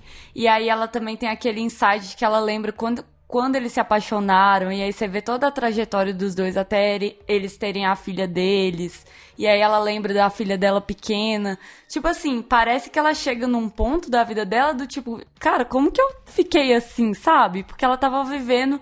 no automático, por causa das contas, por causa do trabalho, por causa da vida, do cotidiano, e aí acontece uma coisa extraordinária, literalmente, né, assim, bem exagerada, que ela acorda pra várias coisas, sabe?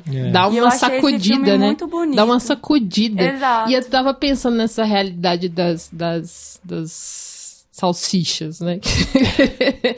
Porque lá na luta da escada, inclusive essa realidade, ela também tem um sentido, né? Um propósito, porque é através dessa realidade que ela acessa a habilidade de conseguir fazer coisas com os pés. Então ela vai conseguir se libertar ali, quando ela tá presa, vai conseguir se libertar ali dessas pessoas que estão ali aprisionando ela, porque ela consegue mover os pés com a mesma habilidade das pessoas salsicha, entendeu? É uns negócios assim, que eles vão costurando, por mais ridículo e absurdo que seja, tá tudo costuradinho. Isso que eu gosto. Tá aplicado. Tudo aplicado, exatamente. Tá tudo costurado ao que ela tá... a trajetória dela, o que ela precisa aprender, né? E nessa realidade também, ela acaba meio que vivendo com a fiscal, né, que é a Jamie Lee Curtis, e um romance, né? Então ela também se conecta com a filha dela nesse nível.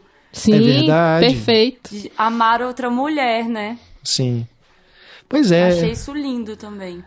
É um filme sobre reconciliação também, né? De reconciliação com as pessoas do seu convívio, mas também uma reconciliação com você mesmo, né?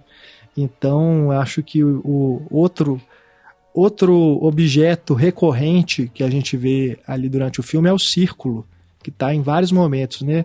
O próprio formato do espelho, que é usado, é circular, A gente tem aquele círculo que a Deirdre faz ali na nota fiscal, né, do karaokê. Aquele círculo que ela faz na testa depois, que acaba sendo o símbolo da Jobu Tupac, né, da gangue dela lá, a rosquinha.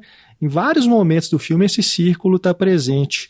E, bom, um filme que a gente adora também, né, Kel, que tem o círculo é o A Chegada, que também a gente pode pensar nessa relação que ele propõe, nessa reflexão que ele propõe do reconciliamento com você e com o passado, o presente e o futuro. Sim, sim. Né? Então, acho que isso também está bem... Também dá para você trazer aqui para o Tudo em Todo Lugar ao mesmo tempo. Sempre que eu falo o título, eu olho aqui para a tela do computador. Colinha. E também pensar em círculos viciosos. Porque, sim, principalmente ali nesses conflitos que são geracionais, né? De certa maneira, a Evelyn, ela tá vivendo um círculo vicioso porque ela tá transferindo frustrações que ela vive com o pai, né? De uma não aceitação que o pai tem em relação a ela. Tipo, ele não permite que ela o chame de pai, cara. Isso é muito forte, né? Ela transfere essas frustrações pro relacionamento com a filha. Então, a gente vê o quanto que são círculos viciosos mesmo, assim, que vão se repetindo e que não muda, né? Acaba não mudando, assim, vão sempre construindo mais conflito e voltando ao início, sabe?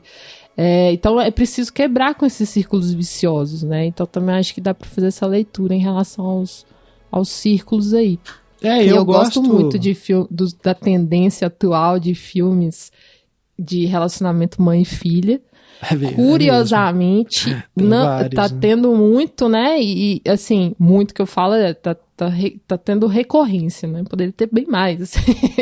Mas é interessante que é também uma associação com pessoas imigrantes, né? A gente teve aí A Chegada, aliás, A Chegada na ficção científica, A Despedida. A Despedida. Teve Encanto, a animação. Red, Crescer é uma Fera. Miss Marvel, que é a série agora, super recente. É mesmo. Todos têm o relacionamento mãe e filha, assim, como algo central e que também lidam com a questão de serem pessoas imigrantes, né? Então, tem essa coisa macro, que é para falar de raízes e também de influência de uma outra cultura, mas também tem essa coisa micro, que é para falar de a raiz, que é a sua mãe, e o quanto que você precisa equilibrar esse relacionamento em relação a você enquanto indivíduo, sabe? Então, essa coisa de equilíbrio, assim, de tentar equilibrar essas duas coisas, assim, raízes e o que se vive hoje e o que você é, assim. Então, eu acho interessante. Eu tô gostando dessa tendência. Tudo ao mesmo tempo, em todo lugar, hein? Tantos temas, tantas questões, né? Tantas coisas que o filme vai trazendo pra gente pensar aqui. Pensando no aspecto da imagem, eu também gosto muito, isso não é os Daniels inventando a roda, outros diretores já fizeram isso várias vezes, mas eu sempre gosto de ver memórias sendo representadas com texturas cinematográficas, sabe? Então, quando ela volta ali no passado, tem aquele flashback, né, dela lembrando da vida dela lá na terra natal, ali com o pai, ela conhecendo o Eamon, né, o casamento deles, aquela textura meio Super 8, assim, sabe? De câmera, filme. Aqueles filmes, né, antigos, assim, passando. Eu gosto muito disso. E também da forma como eles mudam a razão de aspecto em vários momentos, né? Principalmente quando tem as cenas de luta, que aí eles fecham mais, vão pro scope, né? Que é a razão de aspecto preferencial, assim, né? Nos filmes de luta, principalmente, né? Que você amplia, assim, o enquadramento, né? Para poder pegar a parte mais larga, assim, do cenário e colocar os atores em cada extremidade. É bem legal você perceber como que isso é mudando, né, ao longo do filme. Então tem essas preocupações estilísticas também, que eu não acho que sejam gratuitas. Também estão sendo aplicadas ali de uma forma funcional. Eu eu achei divertido, assim, porque quando eles fazem o encerramento do capítulo, meio que acaba o filme, né, que sobe tipo um créditozinho, e aí você fica sem entender se acabou ou não, aí depois volta pro outro universo. Que ela meio que morre, né? E aí tem essas brincadeiras visuais também que eles fazem. A gente não pode deixar de falar também sobre a trilha sonora do filme, né? Porque ela também tem um trabalho de intertextualidade, referências muito interessante. Ela foi feita pela banda de rock experimental Sun Lux, que é bem interessante, inclusive, conhecer o trabalho desse grupo. E as referências que foram utilizadas nas composições incluem, por exemplo, David Byrne, tem também o Randy Newman, né, que é um compositor aí de muitas trilhas sonoras do cinema, e tem, inclusive, um musical do Rodgers and Hammerstein, né, que é, inclusive, uma referência àquela cena de musical que a Evelyn assiste lá na televisão. Enfim, é um trabalho, inclusive, que merecia talvez até um podcast à parte para ser comentado e analisado, porque o álbum ele tem 49 faixas. 49 faixas. Está disponível na íntegra no YouTube. E a duração, inclusive, é a duração praticamente do filme, né? Então, vale a pena dar uma conferida e apreciar também essa camada sonora que o filme traz, né? E que assistindo ao filme também é bem interessante acompanhar e notar onde que essas músicas surgem. Né? É legal porque assim, é tudo baseado no que é citado em cena, né? Essas músicas todas, talvez você não perceba enquanto está vendo o filme, mas os compositores, né, o pessoal lá da banda, da Sun Lux, eles se basearam exatamente nas cenas para poder criar essa trilha sonora. Então, o que é citado na imagem repercute na música. Bem legal, vale a pena conferir. O link está aí também na nossa página do podcast com outros materiais, inclusive, sobre o filme, né? Vale sempre a pena conferir aí a nossa página do episódio no nosso site para poder ver aí outros materiais relacionados ao filme que a gente comenta sempre aqui no nosso podcast. Como eu disse, eu acho que é um filme muito divertido mesmo e que ele é um pouco isso que está sendo falado, né? Ele joga um pouquinho, assim, ele literalmente atira para todos os lados, assim, ele joga várias coisas diferentes, de vários temas, de vários estilos, mas de uma forma bem construída, assim, não acho não coloque isso como uma crítica negativa ao que o filme está fazendo. Então acaba que assim, alguma coisa do filme vai acabar agradando alguém, né? Assim, e o todo também pode agradar muitas pessoas, como parece ser o caso na maioria, porque eu tenho visto assim, muitos elogios a esse filme, né? E eu fiquei até pensando assim, por que eu não fiquei tão empolgado? E acho que tem também esse fator da expectativa, porque é um filme que estava sendo comentado desde que ele apareceu, né, fora, e demorou um pouquinho para chegar no Brasil, então já tinha se falado muito isso.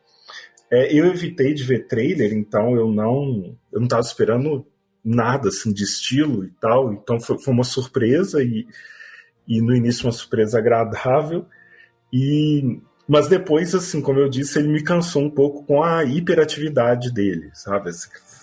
Aquela coisa toda. Mas eu acho muito legal, assim, escutando aqui vocês, como que ele traz muitas dimensões, como que aquela imagem lá do espelho rachado e quebrado, é como se cada rachadura ali trouxesse algo, ou alguma memória, ou alguma questão, ou algo instigante, ou algo repugnante, ou algo do que a pessoa gosta, do que não gosta, ou do que lembra, do que reconhece ali, para todo mundo, né? E então acho que é muito legal, e apesar de eu ter, né, as minhas os meus pés atrás com várias coisas, enfim, eu não, a coisa lá do Ratatouille, né?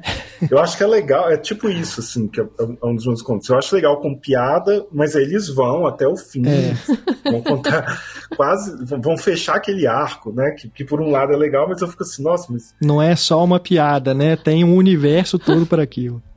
Sim. E aí, realmente, assim, tá tudo interligado, tá tudo colocado. Eu só pensei assim, nossa, mas não sei se precisava de tantas realidades, de tantas coisas, mas enfim, isso aqui sou eu falando do filme que não existe, né? Do filme que tá só na minha cabeça aqui. Dentro do que ele propõe, eu acho que ele tem todos os méritos mesmo, e acho que é um fenômeno interessante, e para mim é um dos grandes filmes do ano, apesar de todos esses poréns, porque ele é uma bomba, assim, ele explodiu na minha cara, sabe? Com tanta coisa para pensar, com tudo em todo lugar ao mesmo tempo, agora, e mais ainda, assim, e tem muitas, isso é que eu não queria passar sem falar isso, é um filme que tem muitas imagens marcantes, assim. Depois de ver, tem várias cenas, várias sequências, várias imagens que ficaram na minha cabeça. E não é todo filme que faz isso, né? São filmes especiais quando provoca isso. Quando você vê ali e sabe que vão passar anos e anos e vão ter imagens ali que vão ser lembradas, que vão estar em vários clipes de Oscars, de história do cinema, quando eles fazem aquelas homenagens, de cenas que são repetidas, que as pessoas comentam com os outros. Então, apesar de eu não gostar 100% do filme, é um filme extremamente especial mesmo, assim, que tem algo mais, que eu não sei exatamente o que, talvez seja tudo isso que foi falado aqui hoje, né, e essas coisas desconexas, é um pouco aquele texto famoso do Humberto Eco sobre o cult, né, o objeto de culto, que ele fala que por ser fragmentado, por não estar totalmente ligado a algumas coisas, por ir por caminhos distintos, que nos obriga a fazer determinadas relações, a puxar uma coisa a outra, que a coisa se torna cultuada porque nós fazemos a nossa interpretação, nós somos obrigados a sair de uma situação meio passiva e interagir ali com o filme para ele fazer um certo sentido. Então ele passa a ser nosso também, né? E aí a partir daí se torna objeto de culto, como é o caso... O Humberto Eco cita a Bíblia como grande exemplo disso, né? Aquelas várias, digamos assim, universos e realidades que estão ali meio separadas e que a gente vai juntando, mas, enfim, toda obra cultuada de Star Wars, até obras da literatura e de quadrinhos, fazem isso também. Me parece que esse filme é um desses casos, exatamente por fazer tanta coisa ao mesmo tempo. Ele acaba tocando uma ou outra coisa em alguém e ele acaba ficando com a gente porque é aquele caos construtivo, aquele caos imaginativo que faz com que o filme seja difícil de tirar de dentro da gente. Ele fica ali, a gente fica remoendo ele, e eu acho que é um mérito enorme aí dos diretores e roteiristas e do elenco para construir uma obra que...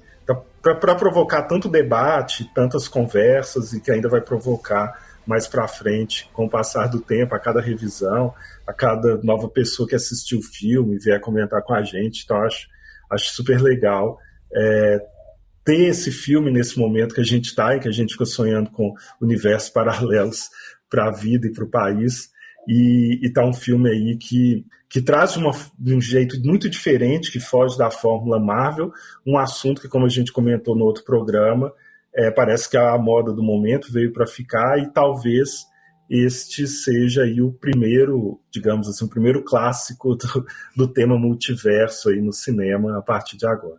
Boa. Pois é. Concorda, Ana, com o que o René falou? Até porque esse filme, a gente está gravando esse podcast agora em julho de 2022, né? Ainda falta muita coisa para acontecer até o final do ano, mas eu acredito que esse filme ele veio para marcar mesmo esse momento que a gente está vivendo, e a academia não terá como fugir dele no Oscar. Não sei aí se vai sair vitorioso, mas eu acho que indicações certamente ele vai receber, inclusive a melhor filme. Até porque a gente está vivendo esse momento aí do momento asiático em Hollywood, né? A gente tem visto aí desde o Parasita vários filmes sendo indicados e concorrendo em categorias principais, né? Agora em 2022 foi o Drive My Car. Será que, apesar de ser um filme americano, né, a gente tem aqui o elenco chinês, o Daniel Kwan, um dos diretores, é de descendência chinesa também. Será que esse vai ser o representante aí desse filão que a academia tem colocado no Oscar? O que você acha? Bom, não sei, né? Pelo menos as atrizes, eu acho que as duas merecem, a Michelle Yeoh e a Shula, a menina que faz a Joy, né? Sim. Essa menina eu acho que ainda vai dar muito o que falar, viu? Fiquei muito impressionada com ela. Porque o personagem dela é mais difícil, até porque a personagem principal ela é muito angustiada e tal, a dor dela você sente muito, isso é um mérito muito grande da atriz de ter sacado essa dor da personagem no meio daquela loucura, daquelas piadas grotescas, você não perde de foco essa dor dela, né? Mas a outra menina, ela é todas as personagens, todos os universos ao mesmo tempo, né? Então eu acho aquilo muito difícil de fazer. Ela, de uma cena para outra, de uma fala para outra, ela muda de personalidade e você não perde também o foco porque você conheceu ela primeiro como uma filha que você também se empatizou desde o início pela dor dela. Então, por isso que eu gostei muito. Agora, eu fiquei pensando, lembrei de você quando eu reconheci o menininho também, do Indiana Jones, que eu reconheci ele pela voz, eu não sabia que era ele. Eu fui olhar depois que acabou o filme, que eu fui verificar que era ele mesmo. Falei, gente, esse menino, será que é o menino do Indiana Jones? Eu lembrava até mais do Indiana Jones do que dele nos Goonies, porque nos Goonies tem outras crianças, né? Sim, sim. E aquele jeitinho dele falar. Na hora que ele tá com aquela pochete que ele aparece ali nesse filme agora, né? Na hora eu lembrei do Data dos Goonies que tinha aquele cinto de utilidades. Eu já fiquei imaginando assim, na hora que ele abrir vai sair a dentadura lá e morder alguém. E a gente gravou um podcast sobre os Goonies. O mesmo ele jeitinho, parece uma criança ainda. Exato, o olhar dele, assim, o jeito de falar, né? E uma coisa que eu ia comentar também com a Raquel é o figurino também da Joy, que é da Joy não, dela como uma versão maléfica. Como Jobu, Tsubaki. Nossa, é maravilhoso. É maravilhoso, também adoro, assim, porque é bem pra explorar esse completo domínio, assim, né, das realidades que ela tem, né, de como que ela também tá cínica, né, diante de tudo ali que tá acontecendo, e que ela quer que as pessoas, principalmente a mãe, enxergue como que nada importa. E aí eu acho bem legal como que ela vai passando por essas realidades com esse figurino, mas o figurino deles enquanto família também é bem interessante, porque no início eles estão usando roupas de cores diferentes, assim. Eu lembro que o marido tá de verde, ela tá com um colete vermelho e algo floridinho, e a filha tá com algo mais azul, assim, aí depois isso vai mudando, assim, lá pro final eles já estão mais unidos, estão se compreendendo melhor, então eles estão usando o mesmo tom, assim, ela tá usando vermelho, ele também, e a filha tá usando rosa, sabe, uma coisa assim, né, que tá ali na mesma paleta. Então essa mudança gradual, né, de cores completamente diferentes, e aí ali no final eles já estão mais em sintonia, assim, isso é bem legal. Mas, nossa, o figurino da Jobu é fantástico, fantástico. É bem isso mesmo, essa loucura, assim. Tem um que ela usa ali na escada, em que ela parece tá meio palhacinha, mas ao mesmo tempo é uma dançarina. É tudo junto, meio né? Arlequina. Meio Arlequina, então tá tudo numa coisa só. Um lado triste, né? Um lado maquiado triste, o outro lado como se fosse um palhaço mesmo, né? Essa divisão dela. Aquele figurino dela branco, naquele cenário branco, a la Zhang Yimou, que ela também, a maquiagem parece lágrimas cristalizadas, aquelas pérolas no rosto, com aquele penteado que é o buraco negro. É muito bom, muito bom. E ela também, a gente acabou não falando tanto dela, né? Mas ela, desde o início, você percebe também que ela tá sendo captada por esse buraco negro ali, porque na primeira cena dela, que a gente conhece ela tá olhando pra máquina de lavar de uma maneira, assim, completamente desconectada da realidade em si, assim. Ela tá entrando naquela máquina de lavar, praticamente, né? Tá rodando. E aquele buraco circular, né? Circular. Isso, exatamente. Aquela máquina que tem o visor, né? Que é redondo, de vidro. E aí você vê o circular das roupas, assim. Então, ela vai entrando naquilo, aí você já percebe que essa menina tem algo, assim, que tá puxando ela pra um lado ali, né, que eu acho interessante, que a Larissa também falou, né, que é meio até que uma terapia. Acho que aqui também tá lidando com esse sentimento, né, que essa menina, ela não tá conseguindo se comunicar com a mãe, essa coisa da não aceitação e de que ela é uma pessoa LGBT e que não tá conseguindo apresentar a namorada pro avô, a mãe não deixa, a mãe parece aceitar, mas ao mesmo tempo, né, ainda não rompeu com todas as barreiras sociais que isso implica. Tem ainda preconceito, ainda né? tem, exatamente. Tem aquela fala, aquele diálogo que é muito bom, né? Que ela fala pra Jobu, né? Então você é a razão da minha filha achar que ela é gay. Aí a Jobu, na hora tudo não, para tudo. Não é possível que você ainda não superou nesse universo, né, a realidade de eu gostar de outras mulheres.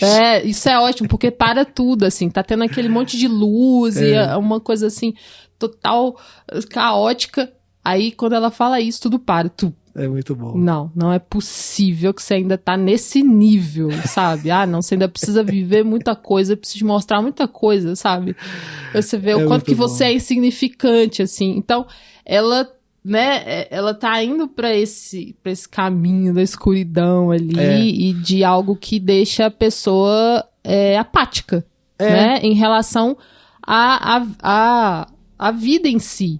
Né? Então, eu acho bem interessante, assim, de pensar esse outro lado, né? Enquanto a mãe, ela tá sendo submersa ali por tanta coisa, né? Da falta de conseguir focar, estar presente, a filha, ela já está nessa ausência, assim, ela quer fugir disso, quer sair disso, quer se esconder e quer ignorar o mundo, assim, de certa forma. É muito doido. Eu acho muito legal quando as peças vão se juntando e aí você percebe que tudo era sobre isso, sobre a Joy, ou Jobu, querer que a mãe sentisse tudo que ela sentia. Então, esse processo pelo qual ela passou de fragmentar a mente, que é apresentado para a gente através do Waymond, né, quando ele explica que lá no Alphaverso a Evelyn forçou tanto a barra, né, vendo o potencial da filha, que fez ela se fragmentar, né, e aí ela se tornou a Jobu, se tornou esse ser que consegue viver tudo ao mesmo tempo em todo lugar. O título é a realidade, a vivência da Joy, né? Porque ela inclusive mostra um livro para a mãe, ali naquele cenário todo branco, né? Que tem esse título. Na capa do livro está escrito tudo em todo lugar ao mesmo tempo. Então, é a vivência dela, né? Mas não só a dela também, porque eu acho muito curiosa essa informação de bastidores, mas que também está no filme e que isso é representado também visualmente pelos diretores, porque o René até falou, né, de hiperatividade do filme, eu achei isso é difícil, curioso. Né, porque tem muito a ver, porque o Daniel Kwan, ele numa entrevista que está na revista Sight and Sound, em que ele os dois diretores conversam com o Edgar Wright, né, diretor de Todo Mundo Quase Morto, Em Ritmo de Fuga, Noite Passada em Sorro, né, um dos mais recentes. Aí nessa conversa ele fala, né, sobre o processo dele receber o diagnóstico de TDAH, que é o transtorno de déficit de atenção e hiperatividade, enquanto ele fazia a pesquisa para o filme, porque eles tiveram a ideia de colocar a personagem da Evelyn, da Michelle Yeoh, como alguém que tivesse o TDAH, mas não fosse diagnosticado, mas que apresentasse essas características, né? Essa percepção do mundo. E isso está aplicado na questão do multiverso, né? Dela ver tudo ao mesmo tempo, de ficar transitando entre realidades. Mas ele quis pesquisar para não fazer uma coisa estereotipada e que não fosse ofensiva para quem tem o transtorno. E ele acabou descobrindo que ele tem o transtorno também, né? Ele se identificou muito com tudo que ele leu, fez o diagnóstico todo e comprovou que ele tinha. E o que é curioso é que eu tenho TDAH também, me identifiquei muito com o processo dele, quando ele conta ali na entrevista que ele ficou pesquisando e aí tudo fez sentido para ele começou a chorar, ficou até tarde da noite olhando aquilo e tudo. Comigo foi bem assim também, quando eu descobri. E vendo o filme, cara, eu identifico demais assim, a forma como ela tem esses momentos de desligar, né? Porque uma das características do transtorno é você ter essa atenção dispersa, né? Você prestar atenção em muita coisa ao mesmo tempo e às vezes você não consegue concentrar. Você quer fazer muita coisa ao mesmo tempo também, né? E ela é muito isso. E quando ela tem esses momentos que ela sai dali e vai para outro universo, é bem isso, sabe? Que a gente que tem o transtorno vive. Nesses momentos que você desliga, assim, às vezes no meio de uma conversa, no meio de uma aula, às vezes no meio de um filme. Cara, isso sempre aconteceu comigo, eu nunca entendi o porquê.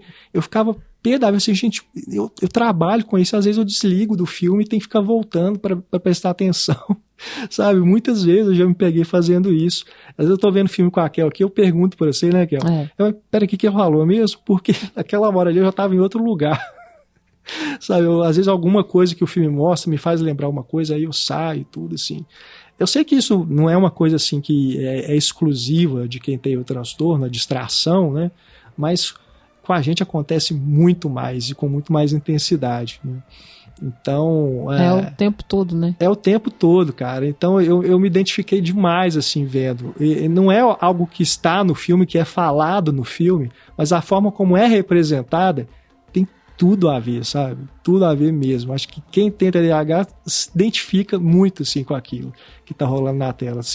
É como se estivesse filmando mesmo a forma como a gente vê o mundo, sabe?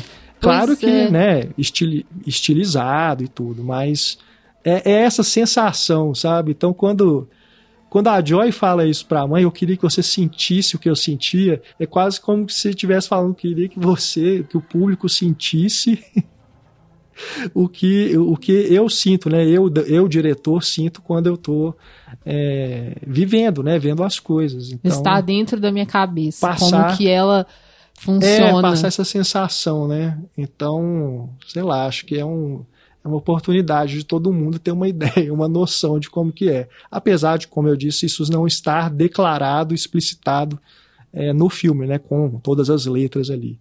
E tem essa discussão que você levantou aí também, né? De algumas características podem parecer que não é exclusivo do TDAH, né?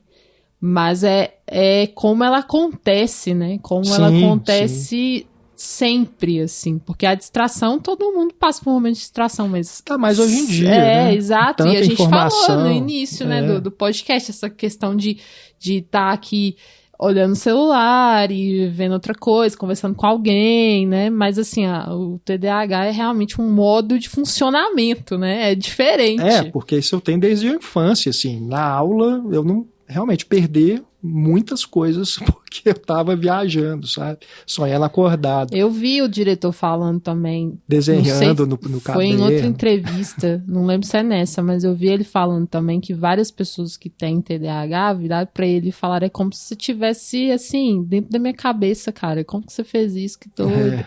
Então, realmente, eu acho que essa... É como se fosse uma representação visual, né? Cinematográfica, assim. E de uma forma Doido. positiva, entendeu? Sim. Porque a forma, o que tudo, essas habilidades que ela vai adquirindo ali fazendo essas viagens, né?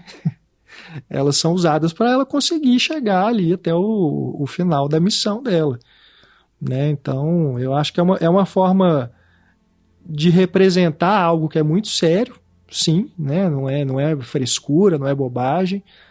Tem medicamento, né? Eu faço uso de medicamento para tratar, precisa de terapia também, então é algo que precisa ser tratado, né? E eu ainda tenho isso, o TDAH, num nível nem tão intenso quanto muitas pessoas, né? Que tem a vida realmente prejudicada, assim, de não conseguir emprego, não conseguir se formar, tem várias dificuldades de relacionamento, né? Então é algo que precisa mesmo ser olhado com mais cuidado, né? Então, caso você tenha se identificado, não tenha o diagnóstico, né? Tenha visto o filme e tenha se identificado, vale a pena correr atrás, porque assim, que é importante você também não ter essa banalizar compreensão, sabe? o diagnóstico, né? Exatamente, né? Quando você entende as coisas, você tem uma compreensão, assim, geral, sabe, da sua vida, sabe? Muita coisa se encaixa, entra no lugar, começa a fazer sentido, sabe? Enfim, a terapia já tá rolando aqui também, né, no podcast. Mas... Olha, eu queria que a gente voltasse nessa coisa dos atores, sabe? Porque você falou aí, por exemplo, que lembrou do Data, né, dos Goonies, tem a coisa do cinto de utilidades, que a gente falou que é um filme que tá trazendo referências e tal, e até na escolha dos atores também, né, tem essa questão de me parece que eles estão homenageando também, né, e trazendo atores, assim, que poderiam ter sido muito mais, caso não houvesse esse preconceito, né, de serem pessoas sino-americanas, né, que são de ascendência chinesa e tal. E aí, por exemplo, a Michelle Yeoh, que é maravilhosa, a Ana falou, eu concordo demais, assim, ela muito, muito, muito cheia de camadas pra essa personagem, e ela pra mim, ela é um ícone do cinema de ação, assim, né? Não só o Tigre e Dragão, mas tem outros. Tem aquele Gunpowder Milkshake, que ela é uma das mulheres, que também é um filme só de mulheres, mais recente, que é um filme só de mulheres de luta e tal, e ela é uma delas. Tem um filme de 92 que se chama Super Cop, que tem o Jack Chan também. E que ela também... Ela foi Bond Girl, pois né? Ainda tem esse, que ela fez o 007 Amanhã Nunca Morre. E não é uma Bond Girl dessas que só estão lá pra serem bonitas e blá blá blá. Ela realmente era, sabe, da ação. Então, assim, ela é esse ícone de ação que poderia ter tido muito mais holofote, sabe? Porque merece, inclusive, mas não teve. Mesma coisa com o Ke Huy Quan. O nome dele é um pouco difícil de falar. O próprio James Hong, eu acho assim, ele tem muitos filmes, né? Eu dei uma olhada lá no IMDb, desde os anos 60, vem fazendo vários filmes. Mas assim, é sempre essa coisa de um personagem que marcou em determinado momento, mas não é de protagonista, sabe? É o famoso character actor. Né? Exatamente. Ator de personagens. Exatamente. Não é o protagonista, assim. Então, sabe, não estão atingindo o seu full potential, como ela mesma fala no filme, né? Por uma questão de indústria, né? Por uma questão de indústria que vai privilegiar as pessoas dos Estados Unidos, brancas e tal. E sobre a Jamie Lee Curtis, eu queria lembrar que ela fez o True Lies. Que no True Lies, ela é mulher de um cara que é o Arnold Schwarzenegger, e ela é mulher de um cara que é de serviço secreto.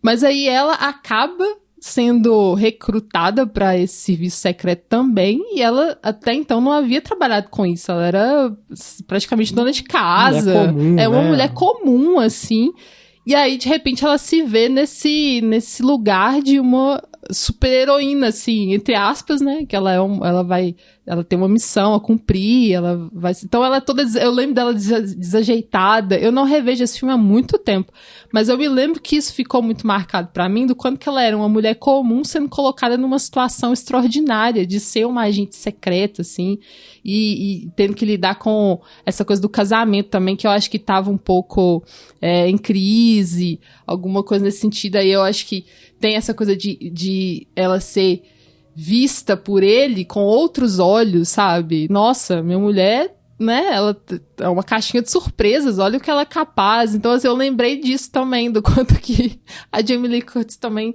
ali, você pensar na filmografia dela, sabe? O quanto que, de certa forma, são atores que estão fazendo personagens que também lidam com as possibilidades deles no cinema, sabe? É muito interessante, assim. É verdade. E o quanto que a Jamie Lee Curtis está completamente diferente desse imaginário da ação também, que ela tá muito ligada, né? Sim. É verdade.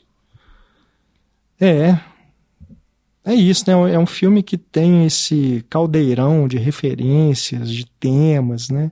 E eu acho que o que é bem positivo é que dessa mistura pode sair uma coisa diferente para cada pessoa, mas acho que de uma maneira geral tem saído coisas boas, né? Boas reflexões, boas leituras sobre o que ele quer dizer, boas risadas, né? Algumas nem tão boas quanto outras, mas é isso.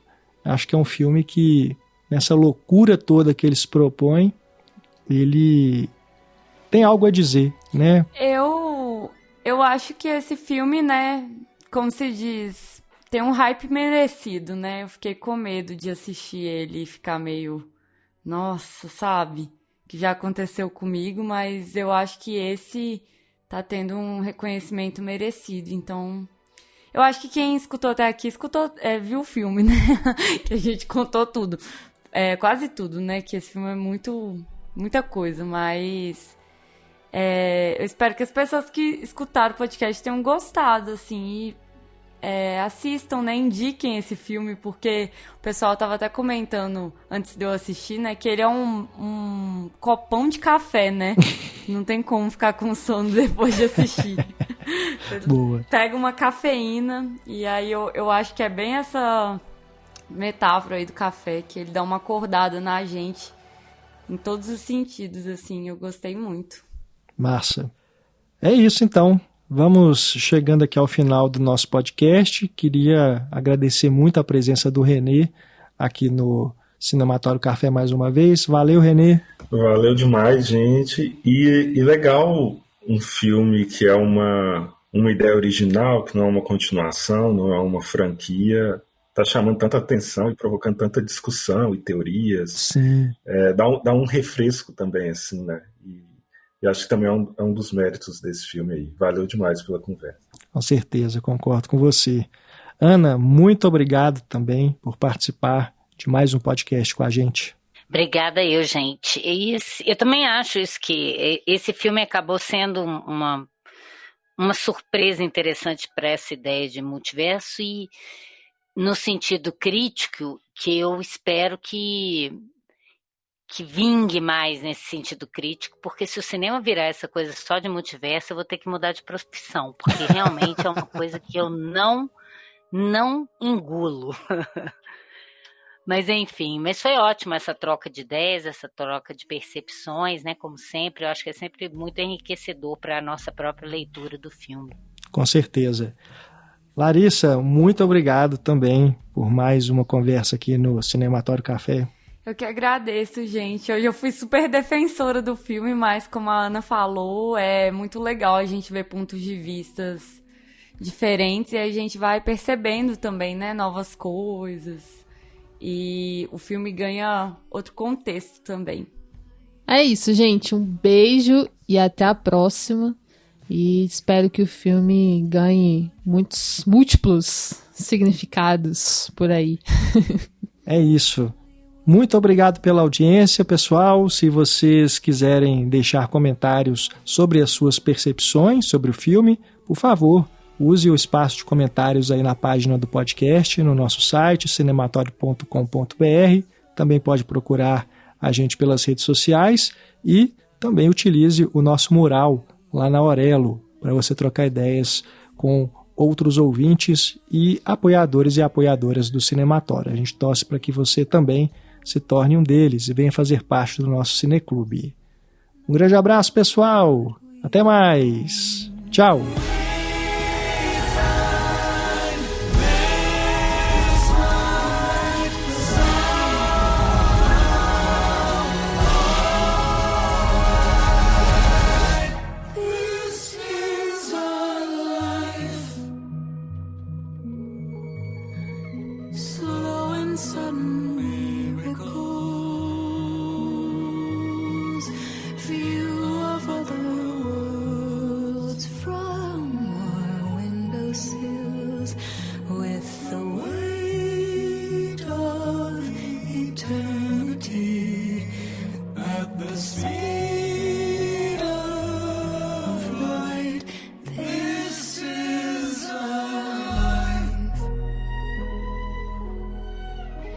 This is